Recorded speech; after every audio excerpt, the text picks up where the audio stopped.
दांत वाली बहू। रंजना कभी ब्रश नहीं करती थी। उसे कितनी बार उसके माँ बाप ने डांटा, लेकिन उसका कोई असर उस पर होता ही नहीं था, जिस कारण से उसके दांत पीले पीले हो जाते हैं। शादी के बाद। अरे बहू, वैसे तो तुझ में कोई कमी नहीं है, पर तेरे दांत इतने पीले कैसे हैं बेटा? कैसे मतलब? कोई सर्जरी थोड़ी ना कराई है। वो तो क्या नाम, मैं ब्रश नहीं करती थी तो पीले हो गए। अब क्या करूं? आप कहें तो लाल करवा लूं या फिर काले? यार ये क्या है, क्यों माँ से लड़ रही हो? लड़ रही हूँ? अरे मैं लड़ रही हूँ या ये बोल रही है कि दांत पीले हैं, पीले। अरे तपस्या थोड़ी ना की है इन्हें पीले करने के लिए। बकायदा ब्रश नहीं किया है 20 साल तक, तब जाकर। छी, कैसी बात कर रही हो? ये उस वक्त तो पीले नहीं थे जब हम लोग तुम्हें देखने आए थे। अरे तब साफ करवा लिया होगा डेंटिस्ट के पास जाकर। अब देखो कैसे पीले पीले लग रहे हैं। रंजना सास की तरफ गुस्से से देखती है। फिर शुरू हो गई पीले पीले पीले। अरे पीले तो तब भी थे जब मेरे हाथ का रसगुल्ला उड़ा उड़ा कर खा रही थी और बोल रही थी, लड़की नहीं गुणों का खजाना दे रहे भाई साहब आप। खैर, अब वो लोग करते भी तो क्या करते, पीले दांत वाली बहू पल्ले पड़ी थी तो झेलना तो था ही। एक दिन कीर्तन में रंजना गाना गा रही थी। अरे कमला बहन, माँ का द्वार है, यहाँ तो सब शुद्ध होकर आते हैं, फिर अपनी बहू को ब्रश भी नहीं करवाती तुम। दूर से पीले पीले दांत भक्ति में बाधा उत्पन्न कर रहे हैं। अरे कोई 2 साल के बच्चे थोड़ी ना लेकर आई हूँ मैं बहू बनाकर। अच्छी खासी लड़की है, अरे कैसे करवाऊं ब्रश? ये तो उसे खुद करना चाहिए ना।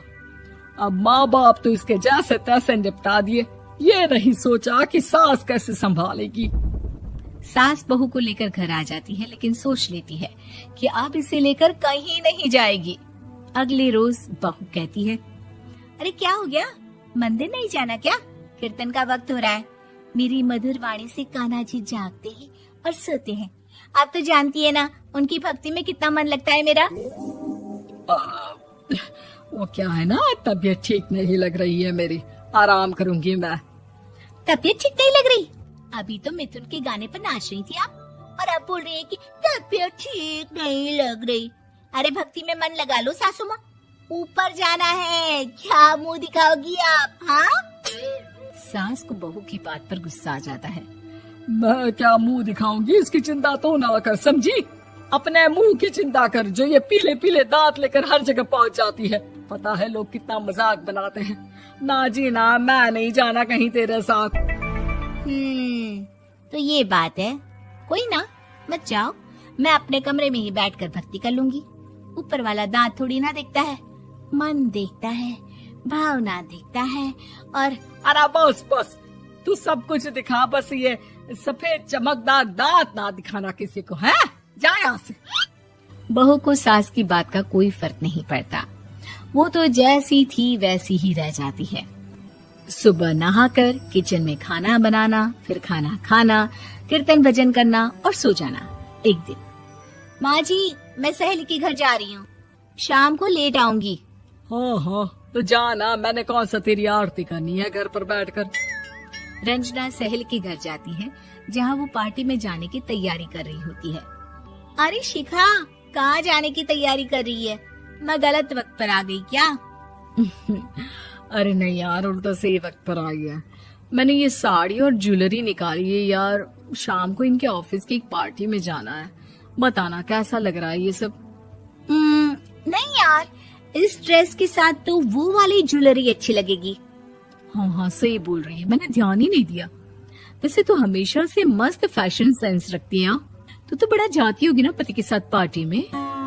रंजना कुछ नहीं बोलती, बस सोचती है कि यार काश ये बात सही हो जाती, पर मैं क्यों नहीं जाती पार्टी में? क्या इन लोगों की कोई पार्टी होती नहीं होगी? रंजना घर आती है और रात में पति से सवाल करती है, एक बात बताइए, आप मुझे किसी पार्टी में क्यों नहीं ले जाते? क्या आपके यहाँ ऑफिस में पार्टी नहीं होती? पति बेचारा क्या कहता कि दांत पीले हैं तुम्हारे इसलिए। अरे कोई पार्टी होती नहीं हम लोगों के ऑफिस में, तो कहाँ से लेकर जाऊं? और मार्केट, मॉल, कहीं वीकेंड घूमना, कहीं तो। अरे यार, सारे हफ्ते में एक छुट्टी मिलती है, तो सोचता हूँ कि आराम ही कर लूं। क्यों? रंजना मन मार के रह जाती है। पहले कभी सास के साथ मंदिर जाया करती थी, लेकिन वो भी सास ने ले जाना बंद कर दिया। घर बैठी बैठी रंजना बोर हो जाती है। तभी उसे आइडिया आता है और वो मायके जाने का सोचती है। सासू माँ, 2 दिनों के लिए मम्मी के घर जा रही हूँ। अच्छा ठीक है, आराम से जा। और हाँ, माँ से कुछ अच्छी आदत सीख कर आना कि कैसे शरीर के हर भाग की तरह दांतों की सफाई भी जरूरी होती है, समझी? शुरू हो गई ना आप। वो लोग आपकी तरह नहीं है कि छोटी छोटी बात का बतंगड़ बना दे। उन लोगों के लिए मैं मायने रखती हूँ, ना कि मेरे पीले पीले दांत।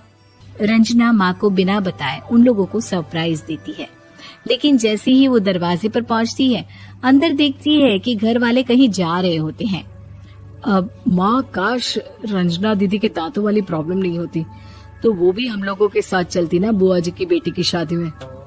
हाँ बेटा, लेकिन अब उसे कौन समझाए कि उसको उसके पीले दांत नहीं दिखते, लेकिन उसके आसपास के लोगों को कितना एम्बैरेसिंग फील कराते हैं। मुझे तो कितनी बार उसके स्कूल की टीचर ने शिकायत की कि उसके साथ कोई लड़की बैठना भी नहीं चाहती, और ना ही कॉलेज में कोई उससे बात करना चाहता था। लेकिन पता नहीं क्यों उसे ये बात समझ में ही नहीं आती। कोई कमी नहीं है उस लड़की में, बस यही कि दांत पीले हैं। वो तो भला हो जीजा जी और उनकी माँ का, जो दीदी को जैसी है वैसे ही रखा हुआ है। रंजना को अपने घर वालों की बात सुनकर बहुत दुख होता है। वो सोचती है कि वो क्या करे, लेकिन फिर वो सीधा डेंटिस्ट के पास जाती है, अपने दांत चमकाती है और कसम खाती है कि वो रोज ब्रश करेगी। अरे क्या हो गया? तुम तो 2 दिनों के लिए गई थी ना, पर कोई ना, अच्छा है, चलो आ गई तो। रंजना सास के सामने आकर खड़ी हो जाती है और पूरी स्माइल करती है, उसके चमकदार दांतों को दिखाती हुई। हैं? चले मंदिर? माँ, मुझे माफ कर दीजिए, मैंने आप लोगों को बहुत एम्बैरेसिंग फील करवाया। मैं आज से रोज ब्रश करूंगी।